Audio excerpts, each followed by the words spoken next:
Okay, good morning and welcome to Yeshiva YouTube. Iyun to Lean On. Today I want to analyze Siman Kuf Samach Dalet 164 in Orach Chaim.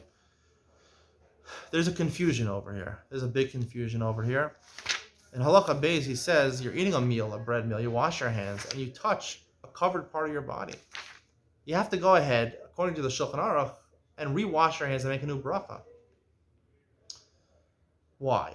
Now this is based on the fact that in the beginning of Orach Chaim, I think it's Siman Dalet or things like that, we're talking about if you scratch your head, you touch a place of your body that's normally covered by clothing, it dirties your hand, and you have to wash your hands before learning Torah, before davening.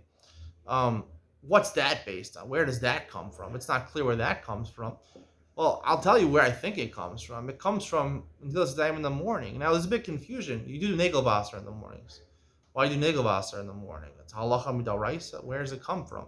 There's a Gemara in Shabbos. The Gemara in Shabbos says that if you don't wash your hands in the morning, it doesn't say it. It says yad lepeh. You take your yad in the morning and you touch an orifice in your, an opening in your body, your nose, your mouth. You go inside your mouth. You go in your ears. So it's a sakana. The Gemara says. It sounds like so. Rashi learns from there. You have to wash your hands Nagel Vaser in the morning. But that's really the only mention of Nagel Vaser.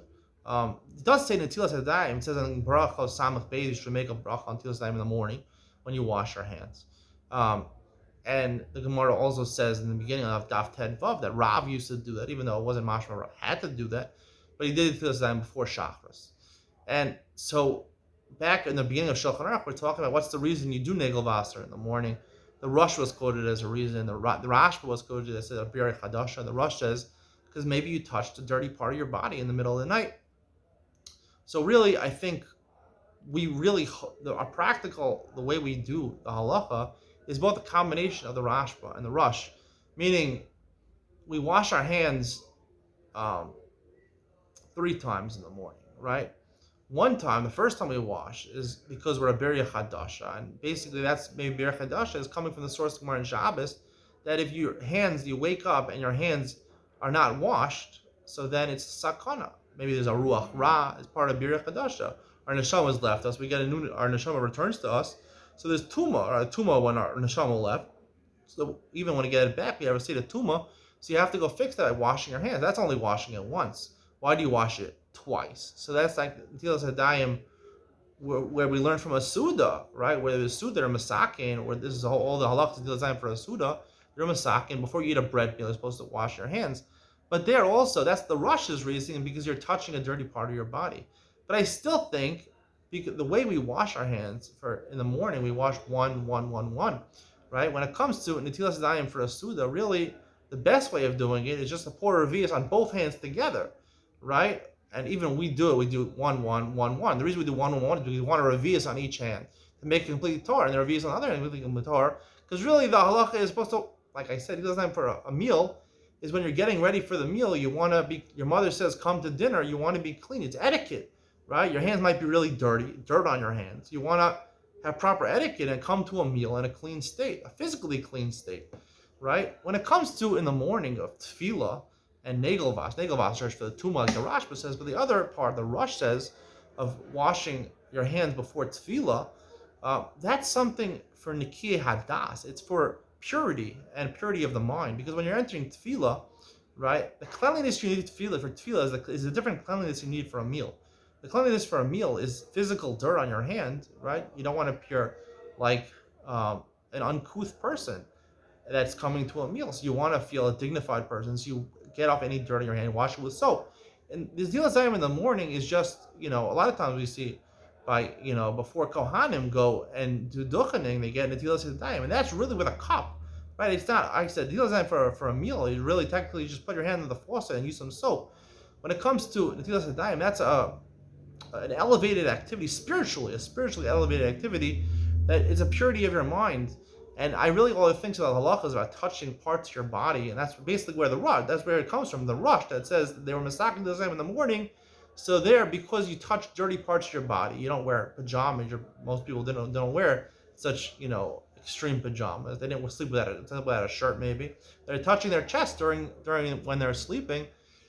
Maybe they slept naked. It's mashma from the Gemara. So you're sleeping without clothes on. You're going to touch dirty parts of your body, And when you daven, it's not because your hands are dirty, because when you touch sweat, your hands there's no dirt on your hands, but your mind, the purification of your mind, you feel sweaty. There's a feeling of sweat, a feeling of being dirty, not physically dirty, a feeling of being dirty.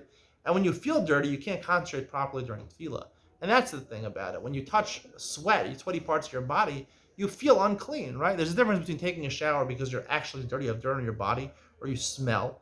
And there's a difference because some people like to take showers like me because it makes you feel good, right? It makes you feel a little sweaty, right? Maybe it's not enough sweat to make you smell, but nonetheless, you take it because you makes you feel good. It makes you have a state of purity of mind, of calmness, of serenity. And I think that's essential for tefillah, to have that serenity for tefillah. That's the most important thing. So that's really what we're talking about over here. So to confuse the two halachas and say in the middle of a bread meal, you touch a part of your body that's sweaty, that's not part of Netilas Yadayim for the meal. Part of Netilas Yadayim for the meal is that your hands should be physically clean for dignity for the meal. Nothing to do with feeling of purity or serenity of mind. So to mix these halachas into two, and even the first halacha in the simon, where we say that you can make a t'nai, you wash your hands in the morning, and you're masna for the whole day. So he says that's only talking about Netilas Yadayim for the morning, but for a bread meal doesn't help. I mean, no, one should be for the other. Meaning, if you're using Netilas Yadayim for the entire day, right, that should be only. I think it's only by bread that it works, right? Because as long as you wash your hands, they shouldn't become dirty, physically dirty. But for tefillah, I think, right, unless you're careful, I think whatever should work for tefillah, which should work for tefillah. Whatever should, Netilas Yadayim will make it tonight, that should only work if you're going to make it for a bread meal, for our future bread meals during the day, because the Netilas are fundamentally different. They're fundamentally, even if you want to say, I think the Gemara is talking about, and the Chulin is talking Netilas Yadayim for a Suda. And therefore for a Suda works for another Suda. And if you want to do this Yadayim, you want to extend it Netilas Yadayim in the morning, that should work for other tefillos, because according to the halacha, maybe you're supposed to do Netilas Yadayim for other tefillos also, according to the Rush. Right? Maybe your hands, Stam Yadayim, touched uncovered parts of your body, covered parts of your body. So there are different reasons. So if the Tanai for one should help for one, and the Tanai for the other should help for the other, but you can't mix and match over here. So that's basically what I have to say. There's two different types of Netilas Yadayim. I think I've explained the difference very nicely. And you can let me know what you think in the comments below. Hope you enjoyed. See you in the next one.